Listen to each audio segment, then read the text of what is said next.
listening to international investment advisor Doug Goldstein on the Goldstein on Gelt show, the financial show where we'll talk about how you can make the most of your money.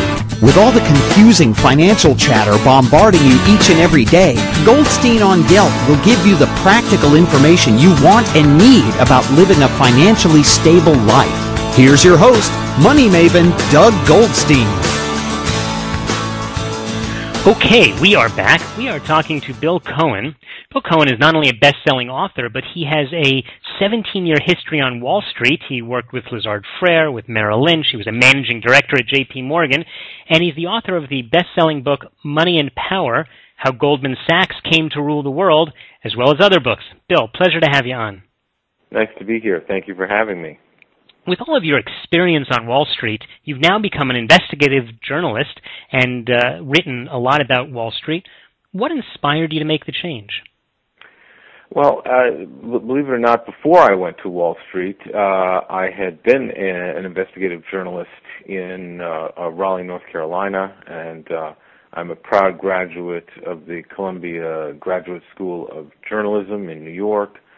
So journalism was sort of in my DNA, and it was only a sidetrack for 17 years of going to Wall Street that took me away from that, and then I decided to come back to it and see what I could do writing about Wall Street. I gotcha. So you were a displaced writer for a little while. Exactly. So in your newest book, Money and Power, which is about Goldman Sachs and its huge power as a bank, you describe the history of how the bank grew, but a lot of times people talk about the banks that are too big to fail with such a negative tone to their voice. Is it really a negative thing? Well, I mean, look, you have to think about what the history of Wall Street firms are all about, and I think that, you know, originally they came into being, they did well, and they benefited by providing what their clients wanted, which by and large was capital, right? You can't have capitalism without capital. So what Wall Street firms is provided capital to their clients, you know, 24/7, anywhere in the world where they needed it. And that is an incredibly valuable function, and that's why Wall Street has so much power, and, you know, metaphorically Wall Street, any firms that provide this kind of access to capital for corporate clients is really, you know, the whole nature of the world economy nowadays. So that aspect is a hugely important function that Wall Street plays. They also provide advice on mergers and acquisitions. They also provide investment advice. And those basic functions, which is what Wall Street did for, say, the first 200 years of its existence, are very valuable and probably are what they get paid to do. What's happened in the last, you know, 25 years or so since these firms started going public, which began in 1970 with Donaldson, Lufkin, Jenrette, which would make it 40 years ago. But since these firms started going public, they got access to much more capital. They started using the public's money, not their own partners' money, and they began taking more and more risk with other people's money. And so what happened is, of course, they got much bigger, you know, thousands and thousands of employees. Goldman Sachs has something like 33,000 employees now. Once upon a time, it, you know, was 5 or 10 or 200. I mean, you know, now these firms are huge. And they have, you know, huge amounts of capital. In 1970, Goldman Sachs' capital was $45 million, and today it's $72 billion. And so, you know, the difference is that they get paid nowadays to take risks with other people's money, and that leads to, unfortunately, a lot of bad behavior that, you know, it requires regulators to be vigilant. It requires the market to be vigilant. And unfortunately, that doesn't always happen, and when it doesn't happen, we get into trouble like we had in the last financial crisis.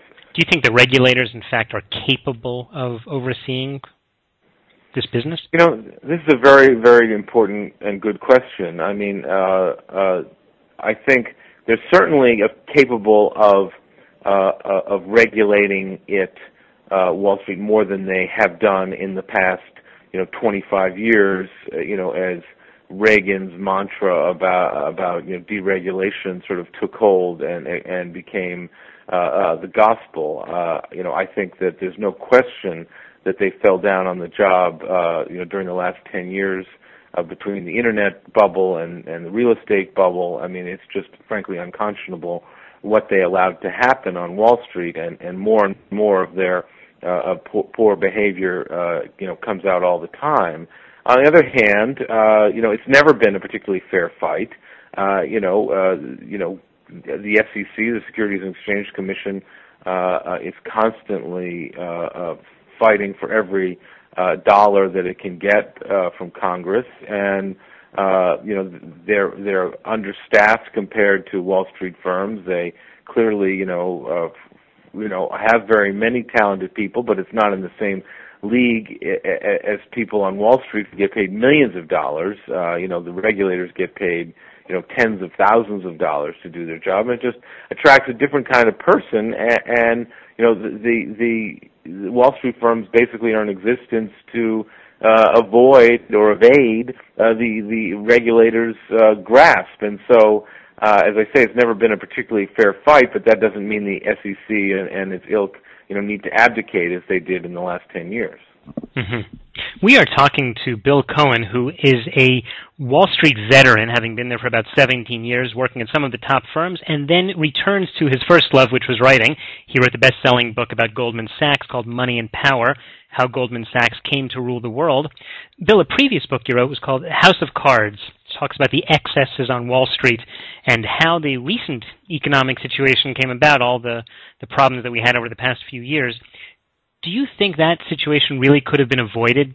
And A, could it have been avoided? Or the second half of the question is, given the power of the banks. It absolutely could have been avoided. People like to think of Wall Street as sort of monolithic and a collection of bad guys who are evil and out to take over the world and things like that. I mean, of course, naturally that is a gross exaggeration of what Wall Street is really like. It is a collection of people, just like everybody else, who do what they're rewarded to do, which is to take risks with other people's money, to make as big a bonus as they possibly can in any given year, and they make decisions all the time. So in House of Cards, I wrote about decision making at the top of Bear Stearns, which led to the collapse of that firm. They made a series of decisions and kept to them that ended up being fatal to that firm, and I map out what those decisions were. These were, any one of these decisions could have been reversed at any time, and could have been changed if people only had the motivation or the foresight to make decisions that were sort of less greed and hubris oriented than the ones that they made. Whereas I contrast that with what Goldman Sachs did. Now I know everybody loves to criticize Goldman Sachs, and they're everybody's favorite, whipping boy and punchline at the moment. But in fact, as I outline in the book, Goldman Sachs made a whole series of other decisions that led to its huge amount of success during the crisis.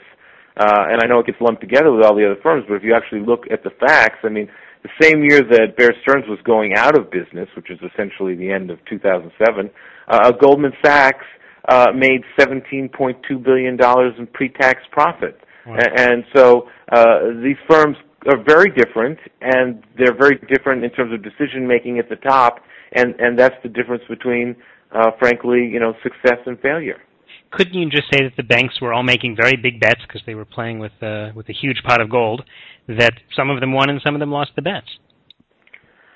Well, I think, yes, of course, that's a good shorthand for it, but I think it's interesting. I think it's far more complicated than that, because it's a series of many, many decisions that I think is hugely correlated to the incentive system that each firm has. Like, for instance, at Bear Stearns, of course, they had a bonus system, a bonus culture, but the executive committee, the top 5 guys who ran that firm, were compensated based on a return on equity calculation, which is just sort of Wall Street speak for a ratio between the profits a firm makes in any given year and the amount of capital they have in the firm, at any given time. So at Bear Stearns, they were highly motivated to maximize profits with the minimum amount of equity capital. And as a result, they never raised. Bear Stearns went public in 1985. It did a secondary offering in 1986 and never raised capital again. Goldman Sachs was constantly raising capital throughout its existence, had a very different incentive system. The top 400 people who run that firm got paid based on the pre-tax profits that the firm made, not based on a return on equity calculation, although that's something that the board certainly looks at, but the pre-tax profits, so that when they sensed at that firm that they were losing money in 2006 trading mortgage-backed securities, they decided to do a complete 180, and they ended up going from being long the mortgage market to shorting the mortgage market. As a result, they made billions of dollars while the rest of Wall Street went down the tubes. That was a decision made by individual people at each of these firms.